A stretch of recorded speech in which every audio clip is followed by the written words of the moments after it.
Everybody, welcome. Daniel Klein here, and thank you for joining us for another episode of The Nightly Entrepreneur. It's great to have you here. Joining with me, as always, is the wonderful Marc Dawson. Hey, Marc, how's it going, man? How's it going, everybody?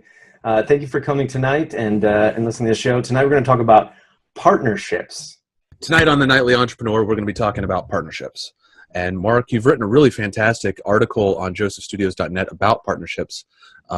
When you were writing that, what were kind of your thoughts? Because we're talking about business partnerships. We're talking about why they work, why they might not work, when you would want one, and when you should avoid them, right? What do you think? When I started writing the post, I was thinking through experience mostly, and it's very easy for a startup, especially if you're looking for capital investment or you're looking for some more manpower, simply to want to bring in other people or other entities. And it's an easy go-to for, hey, this side of my business I'm not good at, or I don't have yet, I haven't completed this puzzle yet, and I want to bring in somebody else to help, to go in with, 50-50 or something like that, to augment certain aspects that you're missing. And before you do that, I think there's just some key factors to consider. And one of them is expectations, for sure. Everyone who goes into a business together needs to have the same expectations and goals in mind of what's going to happen. Otherwise, things can get ugly pretty fast before you even start. And I speak from experience, and we'll get into some, some real world examples later, but from both Daniel and I. But conceptually, what do you think, Daniel? You got to come with the same expectations, right? And goals. Yeah, I think that's really the key to making a business partnership work or fail is the expectation part. There have been some circumstances in the past where I partnered with friends for various reasons. I like hanging out with them. I want to do other things with them. I say, I like going and hunting with you or playing golf with you. Let's do something else fun together, right? I enjoy your company, and let's enjoy our company doing something else. Let's do a business. That doesn't necessarily work. And as I was thinking about it, so I've taken the last couple days knowing that the topic of tonight was business partnerships, and I was thinking, okay, what is the expectation? And more, I'm starting to think that it's different than an expectation from being just a friend. So I was friends with some people, and the expectation was we exchange value from hanging out with one another, or playing golf, or hunting, or fishing, or whatever. And that same value exchange isn't the same value exchange that I want out of a business partner. I expect a different value exchange out of that person, and not going in with an expectation that I enjoy your company fishing, that's the value exchange. If that doesn't work in the business world, then does our friendship still not work? If money's involved, then maybe. So I think there needs to be a clear understanding of where you trade value between you and the people around you, and whether or not it makes sense to trade value in their marketing services or in their sales services or in their delivery. And if they're good at that, cool. And you're changing value in a different way. And if they're not good at it, then enjoy their company in the ways that you already exchanged that value. What do you think, though? A real world example in the blog post. Let's say you want to start a surf shop. Okay, you want to fix boards, you want to sell boards, you want to surf and network, and you're already in that world. That's an area of expertise for you, and you want to open up a little mom and pop style surf shop by the beach somewhere. Drop your 9-to-5. You got enough seed money to do it, and you have the clientele already. But you might not have enough capital investment, or you might have a friend who's really into surfing too, who you pal around with, you spend a lot of time with, and he wants to go in on it. Okay. Now your expectations for this may be, I want to have a small, word of mouth surf shop that, sells boards to people I know, that focuses on the person-to-person networking and being out there still in the waves, but having a place to call home base that customers can come to. I want to tap into the tourist market a little here and there, but I want to get paid to do something that I love. Not a bad business goal, but your partner may have different expectations and goals for the same idea of a business, and which would be, he wants to sell more new boards than repair old ones. He wants to, expand into selling more wetsuits, into selling snorkel gear, right? Into having a place where you can charter vessels and stuff like that. And in 18 months, he sees, expanding into scuba diving gear and lessons, and having a big surf shop with a lot of services and products. And those two business models, those two goals are very, very different. And while they're in the same realm, and you can be best of friends in the same business, succeed or fail, eventually, one of the two people are going to point to the other and say, we should have done things my way. This wouldn't have happened. The small surf shop guy could say, well, we tried to grow too fast. We put too much capital investment. We went in the red too far. And that's why we're failing. This could be 6 months in. Okay. And, the guy who wanted the bigger surf shop could say, we're doing so well. Like, we've got to expand. We've got to take a chance. This is ours for the taking, And that's not really what the original idea from the first entrepreneur was. Now he's hiring and firing employees. He's making schedules. He's doing inventory for things he doesn't even know about. That for T-shirts and apparel and tourist trinkets and stuff. And this is like a year down the road. He had this vision of dropping his 9 to 5, going to business in something that he loves.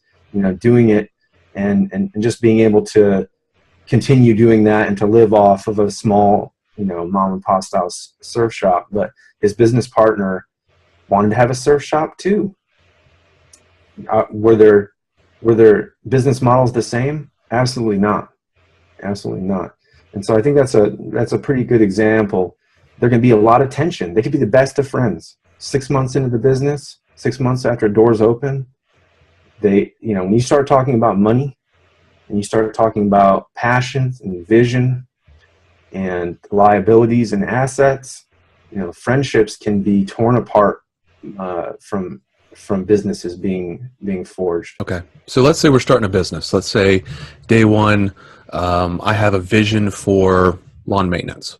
And I think I can provide better lawn maintenance than anyone else out there in the entire world. We always go back to lawn maintenance. So all these things are applicable. Every single business is applicable. I think a really great startup is lawn maintenance, right? You have a lawnmower and some passion and some, work ethic. You can make it happen. So let's say I get a contract for a facility and lots of maintenance has to happen. Now all of a sudden I have to scale and I'm kind of handcuffed to a rocket ship at this point. It's a good thing, but I don't have the money for a truck or for anything outside of the push mower and weed whacker and blower that I already have. So I need money. And I want to do this. Maybe I don't have a vision of where this is going to take me, but I see dollar signs and I'm kind of captivated by it. I think this could happen to a lot of small businesses. You own a bakery and all of a sudden you get a massive wedding order, or you get a contract with a local cafeteria, or you have a laundromat and you all of a sudden pull a contract with a local business to do all their dry cleaning. This could happen to a lot of different businesses. Is all of a sudden you see potential for rapid scaling, but you don't have the capital or investment to do it. And you start looking around for others to help. So now all of a sudden there's a need for a partnership. What do I do? What I would do is I'd find one that was hands off. In that instance, I'd want one that you're essentially getting a business partner for equity in your business, but you're essentially exchanging a percentage of your business and future business for a loan. Small business loans, like they're not going to happen. You've got to be around for a while. You've got to have cash in the bank, and much harder these days. So, if you're willing to exchange some ownership, and hopefully not all of your ownership, or your ability to make the decisions has to be intact at some point. if you're out there looking for just some straight cash to do some scaling, I would try to find a partner that was hands off, that was interested in the investment as an investment and nothing more, as an Excel spreadsheet and nothing more. Sometimes that can be the best business partner because they're not in there questioning how many scoops you put in or how many mowers you're buying or whatever. Sure, they may question things on a time. They may step in and say, hey, we got to fix this or do that, but in order to make our bottom line better. But I try to get a hands-off partner. What do you think? So I've seen that happen personally, where somebody needed a loan, a bank wouldn't give them a loan, and they went to people, unfortunately, in the church who got involved in the business and, mixing kind of where you eat and where you shouldn't be eating. That kind of happened here, right? And so majority ownership was achieved by this outside group, and it started to influence the way the business was conducted, and it just totally ruined it to shreds. So yeah, 100% agree with you, Mark. When you seek out a business partner and all you need is capital investment, then the value exchanged is equity for cash and nothing else. Not advice, not time, not interest. It shouldn't be their hobby. No. You want to check. Here's 20% of my company. Here's a check. 100% agree with you there, man. You're the expert, and all of a sudden someone comes in with cash to help you scale. You have a plan, a solid business plan for scaling, and they agree to your proposal, and they agree to the equity interest, and then they show up like it's their job. No, that is not anything that I would want to have anything to do with. I want a hands off. In that scenario that you're talking about, Daniel, I recommend getting a hands-off, equity, money-only business partner.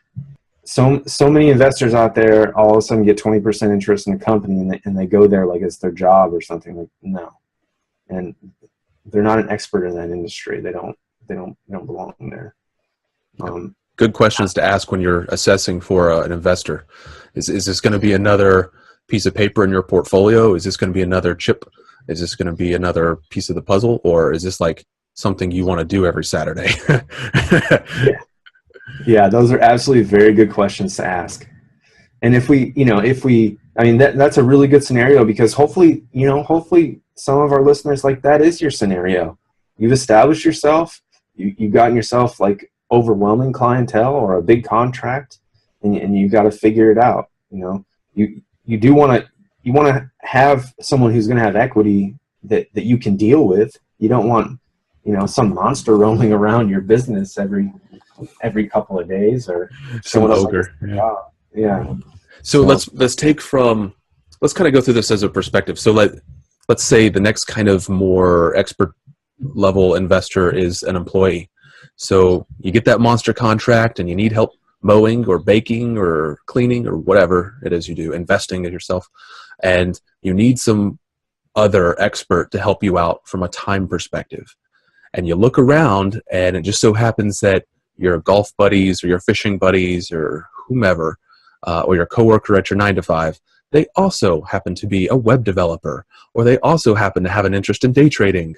And what kind of advice do you have as far as hiring friends or hiring family members? Well, it would be to tread lightly. Again, it comes back to expectations.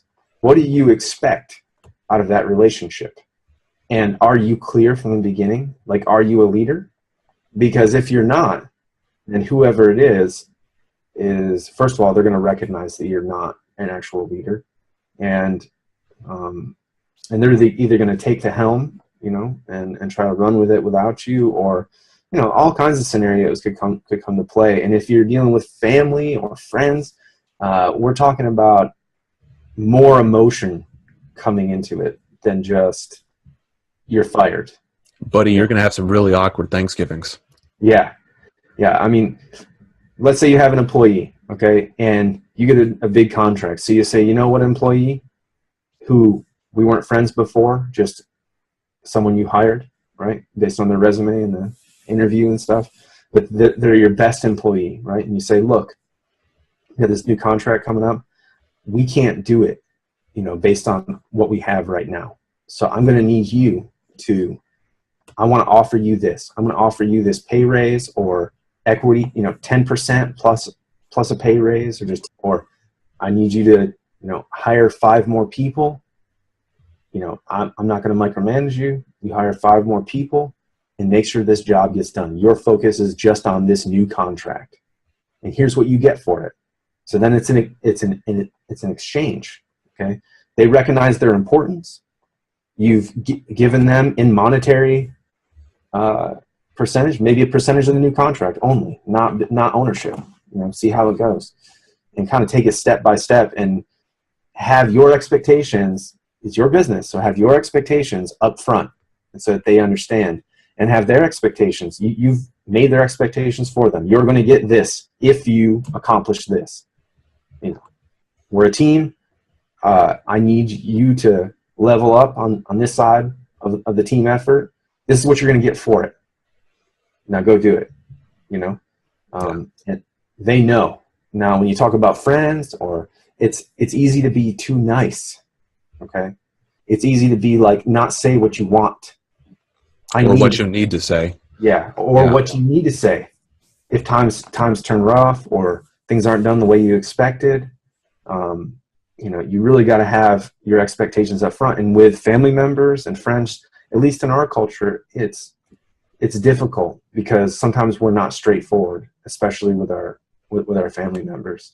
So I think bottom line up front, or my very pragmatic approach on this is never hire someone you're not willing to fire. Absolutely. We're kind of delving into the employee-employer situation, but really your employees are your partner. Daniel, really brings up a good point. It's, if you treat your employees as business partners, in that you're going to expect of them certain things and you're going to get certain things in exchange, like in a contract, and less like an hourly, schlub who's just clocking in and clocking out and doing some job. If you treat them like a teammate, it can have some pretty positive effects, but you have to be ready to cut the cord. You got to be ready to can them if necessary. And if you can't do that to your cousin who's not doing the job, like if you have a lawn care business, Daniel loves lawn care businesses, using them as examples, but if you have a lawn maintenance business and you send your cousin out to deal with the residential, and then guess what? He calls out sick 3 days in a row.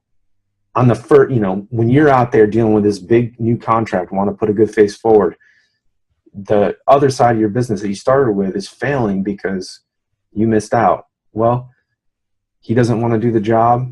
You got to be willing to say, hey, look, man, you got to go down the road. I got to find somebody else. You can't waste time like that. And if that's going to cause problems, then maybe you shouldn't do too much business with family in the first place. So let's take it one more step. So let's go one level above in the expertise kind of category. And let's say you have a business and your business is struggling and you feel you need to bring in a subject matter expert to help out from a marketing or sales or implementation perspective. You have a fantastic idea, but you don't know how to bring it to market. You have a product, you don't know how to get it into retail stores, and you found somebody who does. But that partnership can also sour pretty quickly too, and you can lose out on the dream that you had for the dream that they had.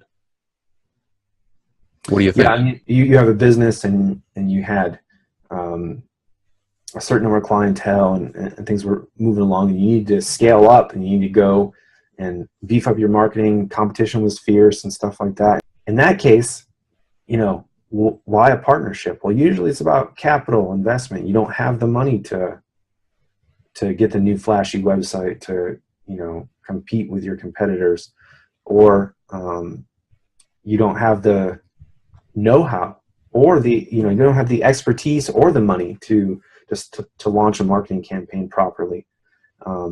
You've been throwing, dimes in the wishing well, thinking that it was going to get you some new customers, and you got a baseline, but you need to take that step further. If that's the case, I would try to be a customer as much as possible. I would try to pay rather than, and if you got to pay with equity, again, it's to me, it's the same thing if you're looking for a cash partner. Right? So if you need an area of expertise for your business, I treat it the same thing as cash, right? Because either you're going to pay for it, you're going to hire, which is nice. Being a customer is a good position to be in. You can shop around, right? You can nickel and dime to some degree. You can do some research, right? And then if you're not happy with the overall result, who's right? You are. You're the customer. And you have the ability to say, I'm not going to buy from you ever again. I'm not going to use your marketing service ever again, right? And so if you need that, it's nice to just pay for it outright. If you can't pay for it outright, then get a cash investor.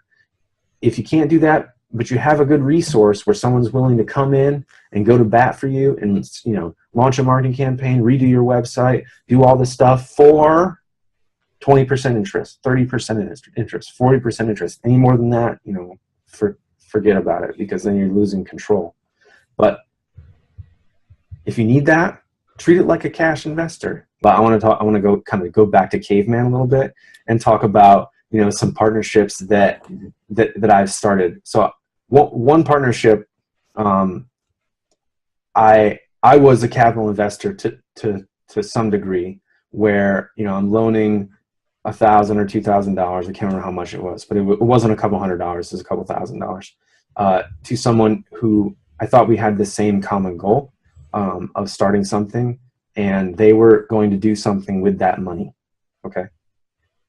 And so again, I'm taking this back to caveman. So we're you know, bringing it off the shelf a little bit. So, and it involved vintage motorcycles. Okay. Cool. So I found an expert in vintage motorcycles, or to some degree, especially with a certain brand, and they wanted some startup capital to start something. I was a little fuzzy on exactly what they were trying to do. I should have been much more clear. Again, this is bad partnership examples. And so instead of I did not have a contract. A good friend, and I believed in, you know, his vision. I wasn't sure exactly what his vision was, or if he was. That should have been my first, you know, thought, was like, hey, we need to get this in writing. What is our vision? You know, what are we doing? And, you know, long story short, guess what happened? Nothing. Nothing happened. A month or two later, I got my money back. So I did not yield any interest, did not pay off any debts, you know, or anything good like that would have put me ahead. Instead, I had to ask for it, right?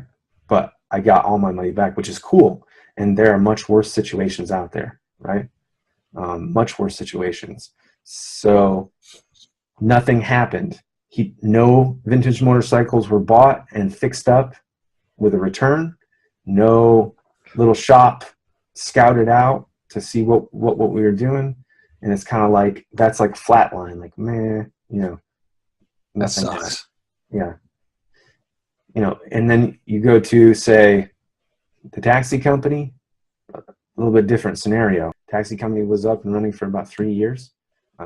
Employed at one point like 30 to 40 people, you know, so not a small operation necessarily. But it all began in the beginning because I thought the initial investment was here.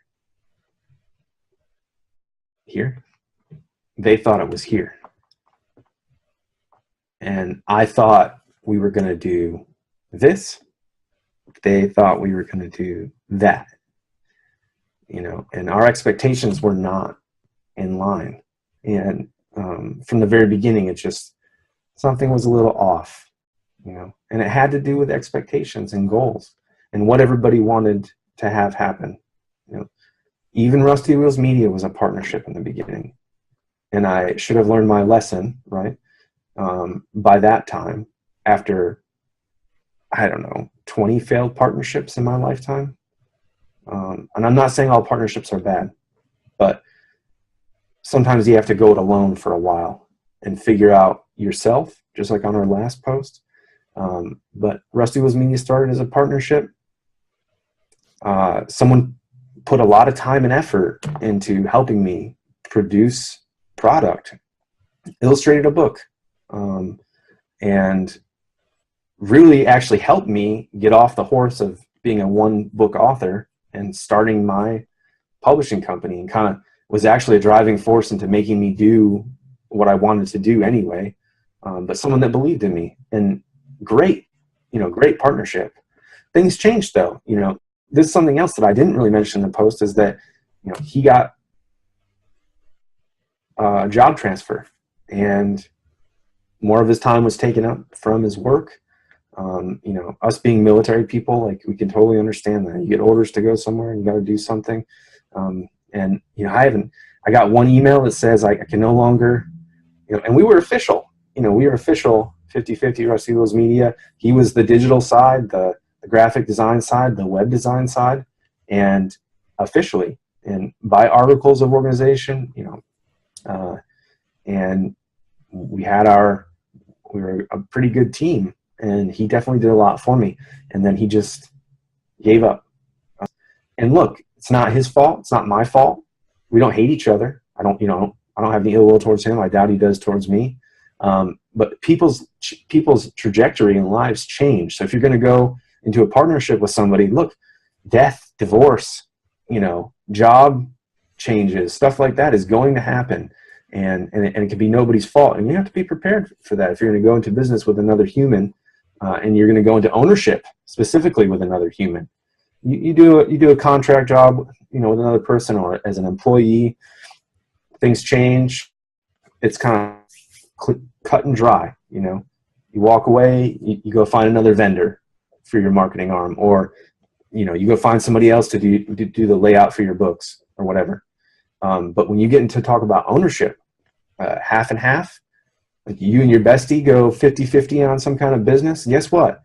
He might have something that's beyond your control. It may not be what we've been talking about before. It may not be your expectations are different, and your goals aren't aligned, and and you just butt heads, and then the friendship is over and your business is torn in half. It may not be that tragic. It could just be where, hey, lives change, people move away, and maybe your other half of your business, ends up scooting off. And I'll give one more example of a partnership where best friend have a common goal, going to produce a product together. It's going to take sweat equity, not money.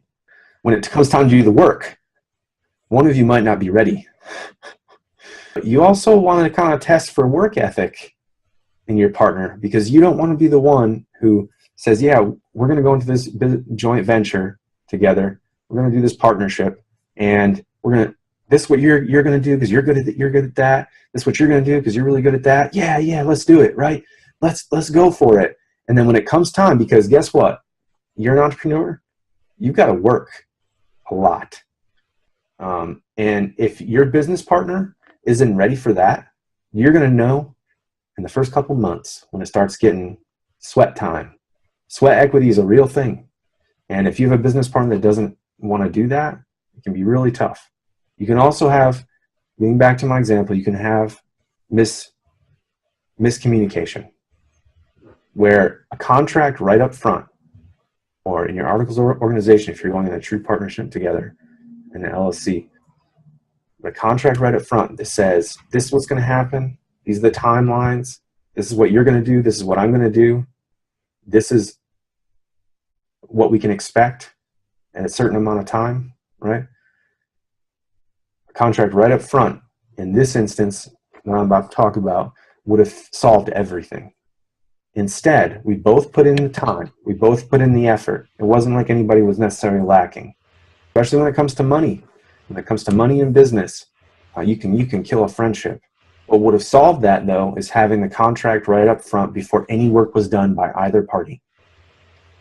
That way, before you start putting in those hours, and you start doing that sweat equity to produce a product or to start a business, having that contract right up front, having all expectations, even the smallest minutia down to who owns the furniture in your new office and all that stuff.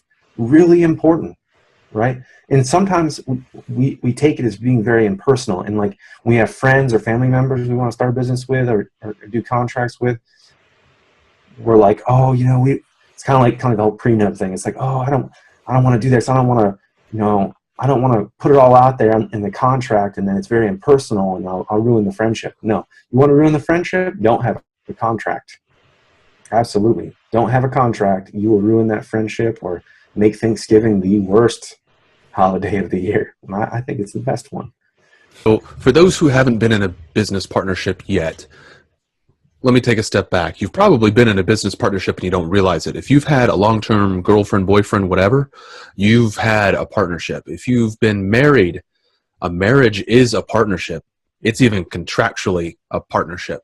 So if you've been through a divorce, if you've been through some marital issues, you have experienced exactly what Mark and I are talking about tonight on The Nightly Entrepreneur. You are in the middle of a business partnership that isn't doing well.